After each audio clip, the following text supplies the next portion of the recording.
Shalom adik-adik semua, selamat pagi. Kakak harap kalian semua sehat semua ya, di rumah ataupun dimanapun adik-adik berada. Oke adik-adik, kita masuk ke dalam renungan saat teduh online. Pada hari ini kakak yang akan memberikan firman Tuhan dan cerita untuk adik-adik. Sebelumnya kakak mau kenalin dulu, nama kakak Kak Niki Christian. Kakak dari sektor pelayanan Petrus adik-adik, dan kakak mengajar di Pelkat Persekutuan Teruna. Oke, untuk bacaan pada hari ini terambil dari Yesaya 44 ayat 21 sampai dengan 28. Oke adik-adik, dipersiapkan dulu Alkitabnya. Yesaya 44 ayat 21 sampai dengan 28. Oke, kalau udah dipersiapkan, kakak mau undang kita semua untuk berdoa kepada Tuhan ya. Kita berdoa adik-adik. Tuhan, terima kasih atas kasih setia Tuhan, anugerah dari Tuhan dan berkat dari Tuhan, sehingga kami boleh bangun di pagi hari ini ya Tuhan. Sebentar kami ingin merenungkan firman Tuhan, kiranya Tuhan memberikan kami semua hikmat dan berkat untuk menerima firman Tuhan. Amin.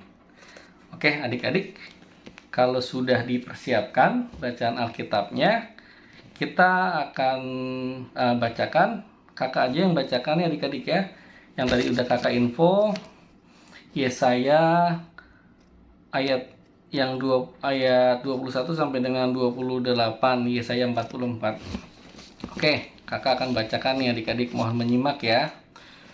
Tuhan penebus Israel, ingatlah semuanya ini, hai Yakub, sebab engkaulah hambaku, hai Israel.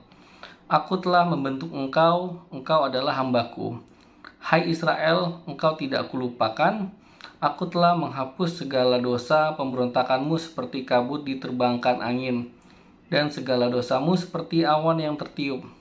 Kembalilah kepadaku, sebab aku telah menebus engkau. Bersorak-sorailah, hai langit, sebab Tuhan telah bertindak. Bertempik soraklah, hai rahim bumi, bergembiralah dengan sorak-sorai, hai gunung-gunung, hai hutan serta segala pohon di dalamnya. Sebab Tuhan telah menebus Yakub dan ia telah memperlihatkan keagungannya dalam hal Israel. Beginilah firman Tuhan, penebusmu yang membentuk engkau sejak dari kandungan. Akulah Tuhan yang menjadikan segala sesuatu, yang seorang diri membentangkan langit, yang menghamparkan bumi. Siapakah yang mendampingi aku? Ayat 25.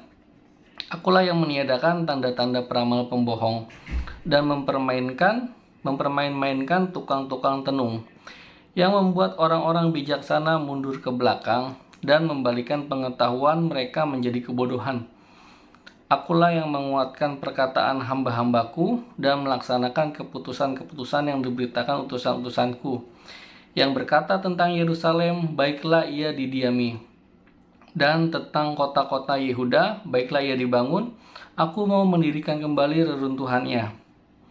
Akulah yang berkata kepada tubir lautan, jadilah kering. Aku mau mengeringkan sungai-sungaimu. Ayat 28, ayat yang terakhir. Akulah yang berkata tentang Kores, dia gembalaku. Segala kehendakku akan digenapinya, dengan mengatakan tentang Yerusalem, baiklah ia dibangun, dan tentang bait suci, baiklah diletakkan dasarnya. Nah, demikianlah adik-adik pembacaan firman Tuhan yang telah kakak bacakan. Terpujilah Kristus, haleluya. Ya, adik-adik, tadi kakak udah cukup banyak bacakan ya. Tahu nggak sih adik-adik kita mau belajar apa hari ini?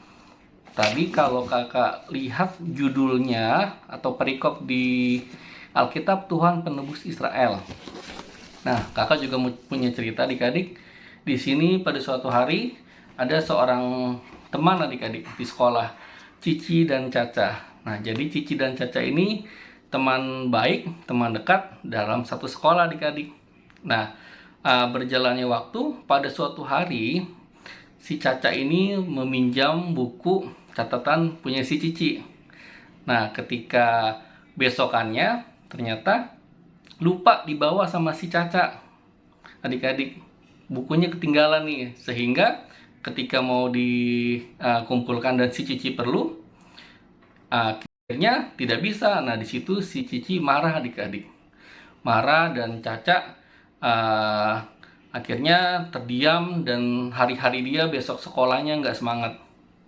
Nggak semangat. Karena apa? Tadi adik-adik dia punya salah dan si Cici marah adik-adik. Nah, akhirnya beberapa hari selang kemudian si Caca memberanikan diri adik-adik untuk datang ke Cici untuk meminta maaf bahwa tindakannya itu salah dan tidak akan diulanginya lagi adik-adik. Akhirnya si Cici ini mau memaafkan si Caca sehingga mereka berdua kembali berteman baik-baik lagi adik-adik. Nah, akhirnya hubungan mereka sepanjang hari tetap baik adik-adik setelah si Caca dan Cici bermaaf-maafan gitu loh adik-adik ya. Nah, ini kejadian Caca dan Cici ini sama adik-adik, sama cerita kakak tadi membacakan tentang Tuhan penebus Israel. Pada saat itu bangsa Israel juga mempunyai dosa adik-adik kepada Tuhan adik-adik, sehingga hubungannya tidak baik adik-adik, hingga akhirnya Tuhan sendiri yang mau menebus bangsa Israel gitu loh. Jadi bangsa Israel akhirnya pulih kembali adik-adik setelah dia dimaafkan oleh Tuhan, setelah Tuhan menebus bangsa Israel melalui apa? Melalui pengorbanan Tuhan Yesus di kayu salib adik-adik. Gitu loh. Nah, akhirnya bangsa Israel pulih dan bersukacita kembali adik-adik. Nah, di sini kita mau belajar apa sih adik-adik? Kita mau belajar tentang Caca dan Cici yang tadi berani meminta maaf dan mengampuni si Cicinya. Nah, kita juga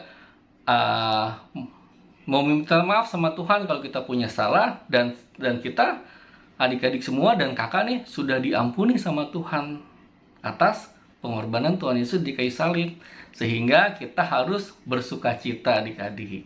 Adik-adik, kakak dan teman-teman semua sudah ditebus oleh Tuhan, berarti kita harus bersukacita adik-adik. Gitu loh. Amin ya adik-adik ya. Jadi adik-adik harus tetap sukacita selalu. Apapun yang terjadi, ingat Tuhan telah menebus kita. Amin adik-adik. Kita berdoa ya. Tuhan, terima kasih atas firman Tuhan yang telah kami pelajari bersama-sama. Kiranya pengorbanan-Mu yang telah menebus kami itu boleh kami terima. Kami berterima kasih kepada Tuhan. Ajar kami juga untuk selalu mau meminta maaf, dan kami memaafkan juga ya Tuhan untuk teman-teman kami di sana ataupun kepada keluarga kami. Terima kasih Tuhan, dan berkati hari-hari kami ke depan. Amin.